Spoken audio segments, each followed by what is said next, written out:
knowing there's nowhere else for them to go. They're working as hard as they can. 5,000 volunteers in the out of cold system. In the last 12 months alone, it's because they're being evicted daily. Over 100 households every day in eviction court being evicted, with lawyers walking out smiling at each other and saying this is like shooting fish in a barrel. That's what one of them said. And when that happens, the rent goes up 20, 30, and 40%, and someone is enriched, and someone else is out in the street. And we have to deal with the consequences. It's not acceptable, Mr. Chairman. We need to go into emergency mode to get rent controls back. And on a vital basis, 100 evictions a night. We're losing over 200 affordable apartments every week due to vacancy decontrol. They disappear from the affordability range. Meanwhile, tenant incomes are dropping. Ann Golden said it, this adds to it, and it just says everything we said was happening is getting worse. We need action on every level. That's why the speech from the throne was such a terrible disappointment. More consultation, possibly stimulating private rental construction. Bullshit. Mr. Chairman,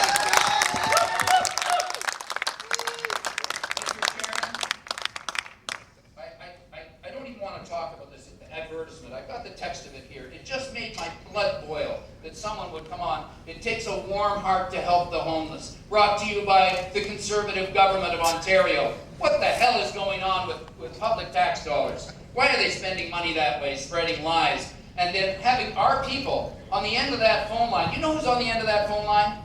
People who have been homeless. Those are the people we put on the end of our phone line to help the homeless calling in with some level of understanding about their situation.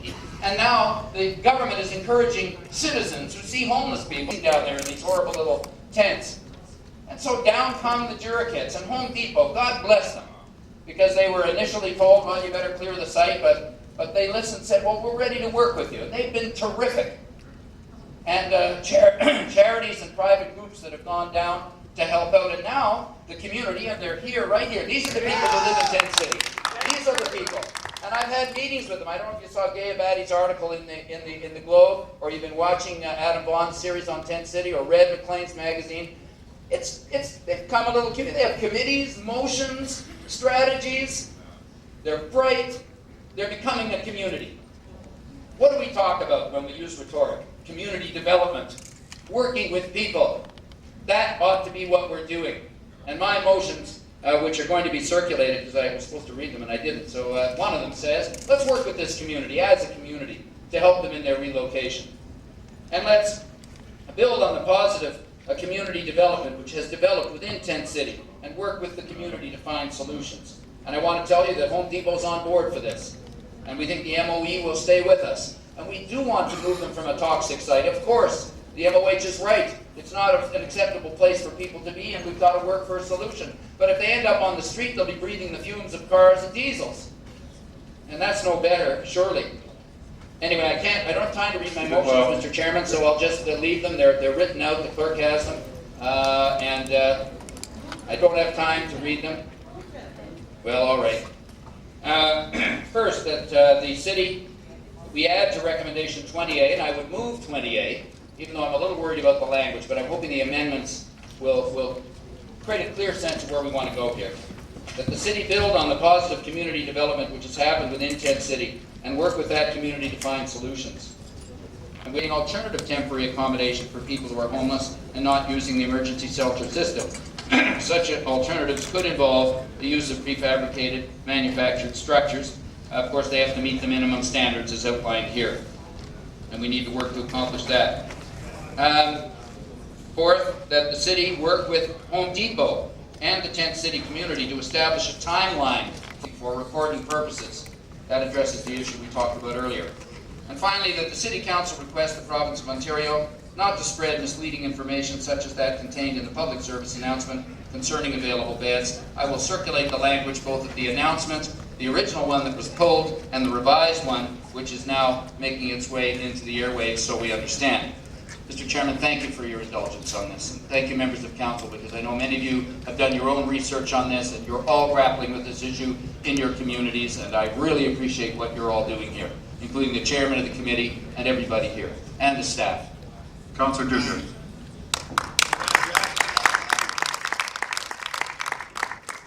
need to know what trucks. Well, first we want council to work with the folks at Tent City to help them find a place to relocate. That's very important.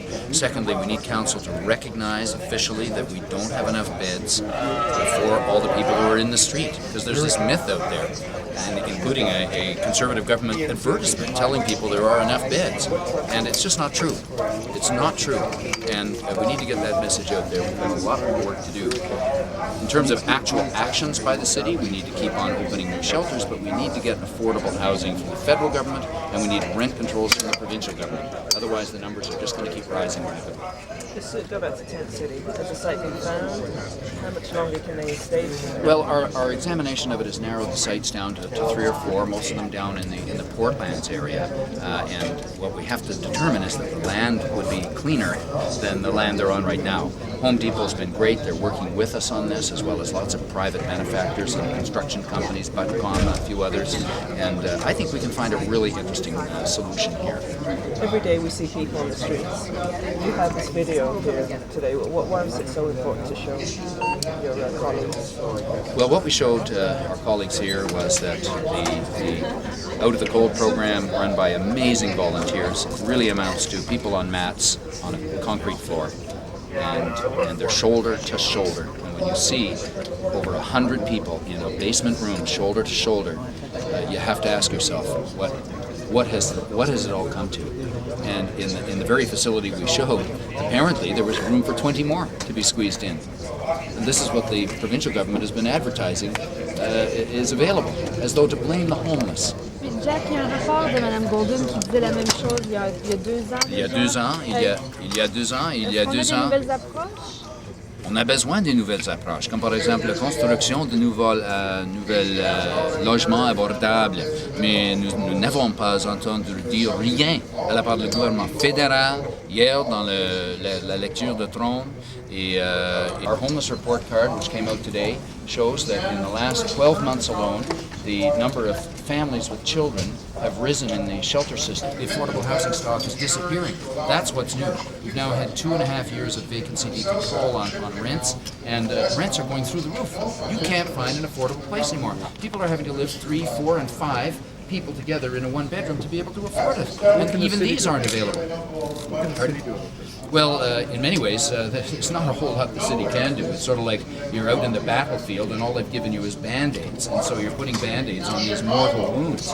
And that's what the city needs to do more of, I guess, and in terms of what we can do immediately. We also need to help the Tent City folks to find a place to relocate and maybe use some of these Jurikit temporary homes, because we don't have enough room in our shelters.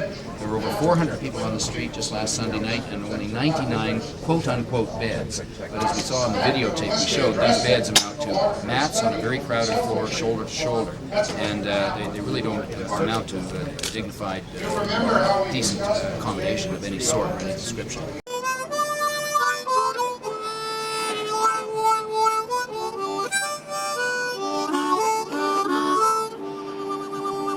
Cops are watching us.